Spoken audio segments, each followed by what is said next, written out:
Meeting my ex-girlfriend's family during the holidays was the worst weekend of my life.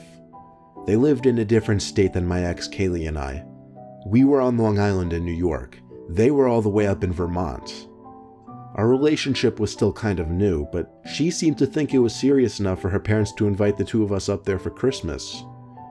Kaylee had a really small family, so apparently it would be just the two of us, her brother, and her parents.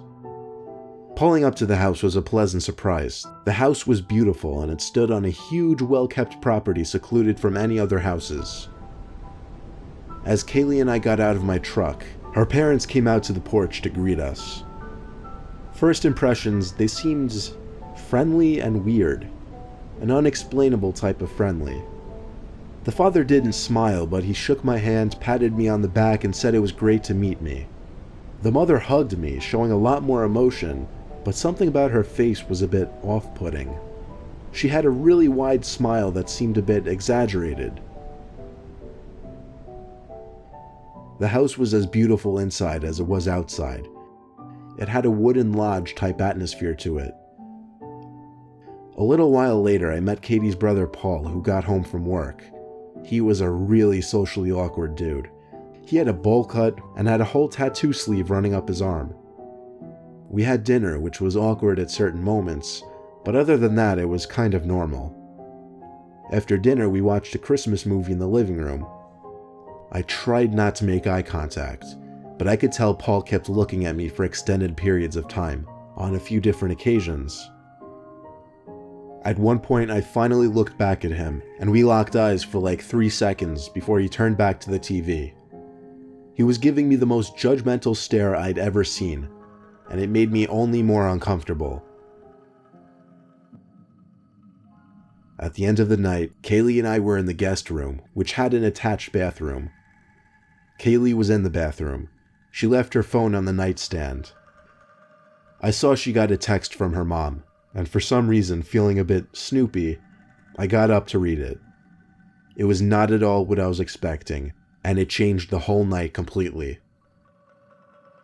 Briefly on the screen, it said, "Text from Mom. Do you think he suspects anything yet?"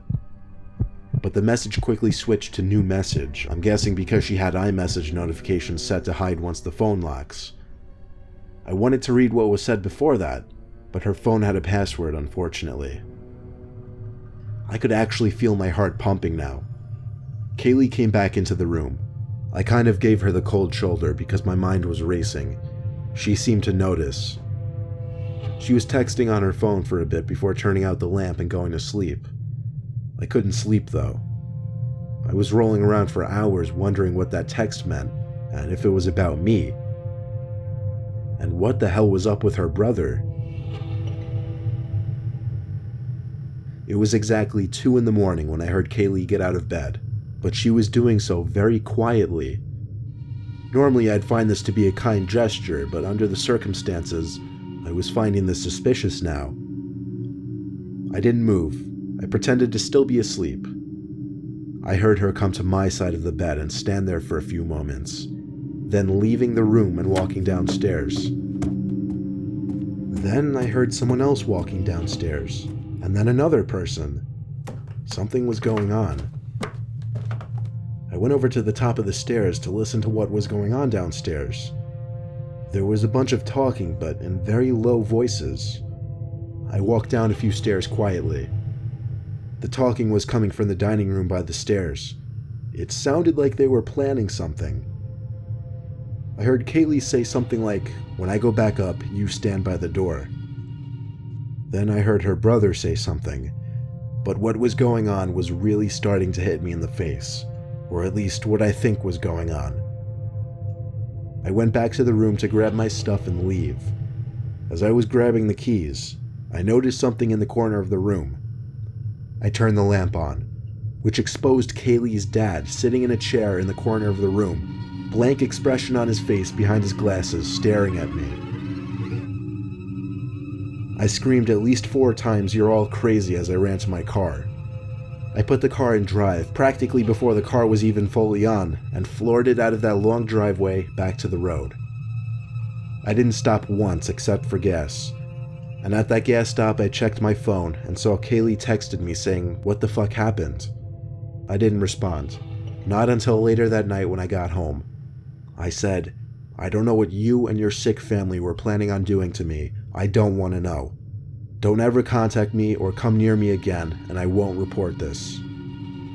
I said this only because I knew there was no proof at all of what happened, or what might have been about to happen. She never replied.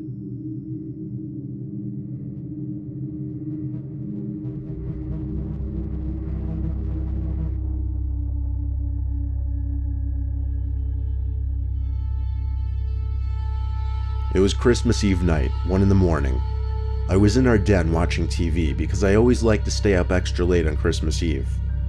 To make things more festive and cozy feeling, it was during a snowstorm. I left the window open and the backyard light on just so I could also have the view of the snow in the backyard. I was focused on the TV at the moment, but through my peripheral vision, I thought I could briefly see something in the backyard. I turned to the window, but besides the falling snow, there was nothing going on out there. Still, I got up and went to the window just to be sure. Nothing. I sat back down on the couch, but now I was constantly checking the window to see if anything was outside. About 10 minutes later, I calmed down and forgot about it and reverted my full attention back to the movie. Then I heard, loud and clear, the backyard gate slam shut. Now I almost knew someone was back there. I slipped on my shoes and a jacket and went out to the backyard to check it out. There were boot marks in the snow leading from one gate across the yard to the other gate.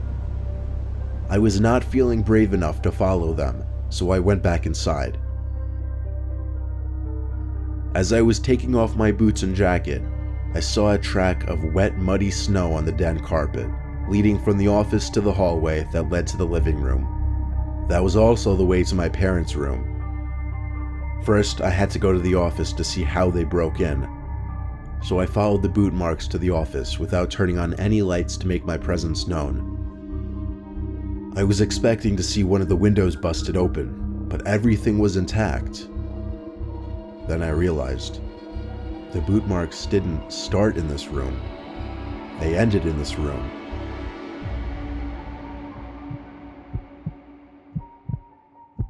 I slowly lifted my head up to the garage door in the corner of the room. It was open, and right under the doorway there was someone in a winter coat, jeans, and boots, squatting down as if trying to hide, back facing me, but his head turned to look at me. I stood there with my mouth open in horror for a few seconds before I ran for it to my parents' room, screaming the whole way there.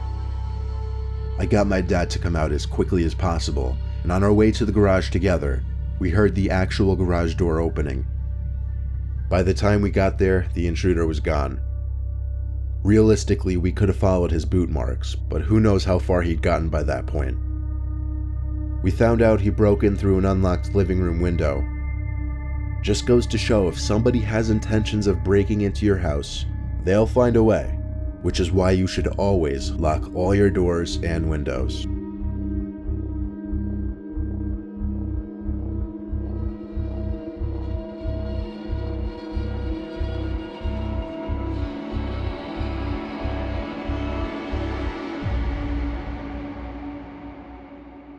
I'm the oldest of 4, and during the events of this story, I was 16, my younger sister was 11, and my 2 younger brothers were 8 and 7.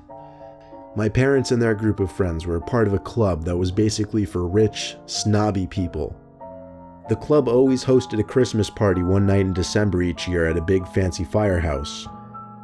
Of course, for all the younger kids, like my siblings, somebody would always dress up as Santa Claus and hand out the presents that were left in a sack by a chair, which had a red blanket over it. This year, my dad's best friend Michael was dressing up as Santa.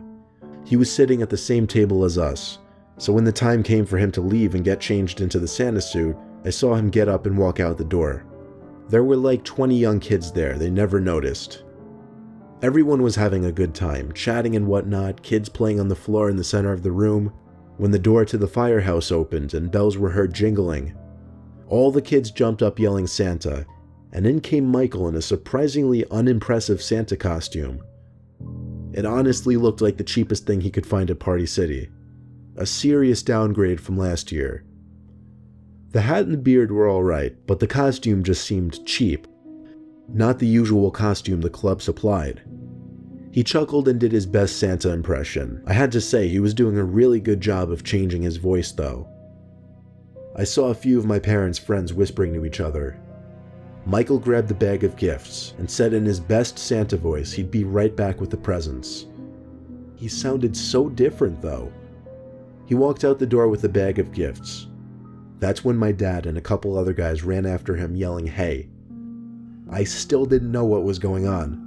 Not until my mom told me that wasn't Michael.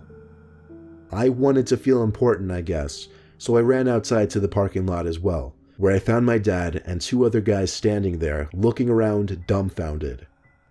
The man dressed as Santa was gone. The real thing they were concerned about was where Michael was.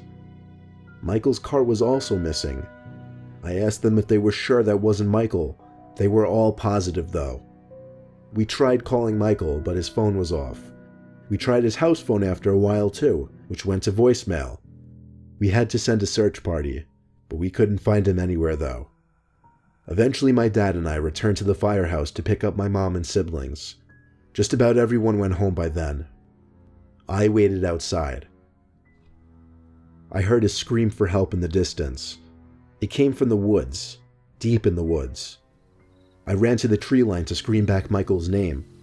He yelled back help again. It was him. I was too excited to go back for my dad, so I ran into the woods following his screams for help, and I found him, tied to a tree in a bloody mess. Blood was dripping from his forehead down to his face.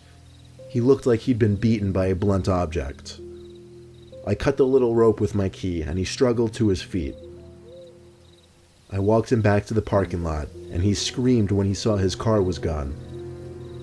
When Michael left the building planning to get changed into the Santa costume, he was jumped by 3 guys wearing masks, one of whom struck him in the forehead with something metal repeatedly until he was knocked out. Next thing he knew, he woke up tied to a tree in the woods. It's sick to think that 3 or 4 men could have set up a plan like this, involving harming somebody just to steal a bunch of gifts from children, some of them pretty expensive. And to add insult to injury, they stole Michael's $50,000 car. I felt terrible for him, and I still do. It's not the kind of story that he can just bring up for fun. It's still a painful story to tell, even for me.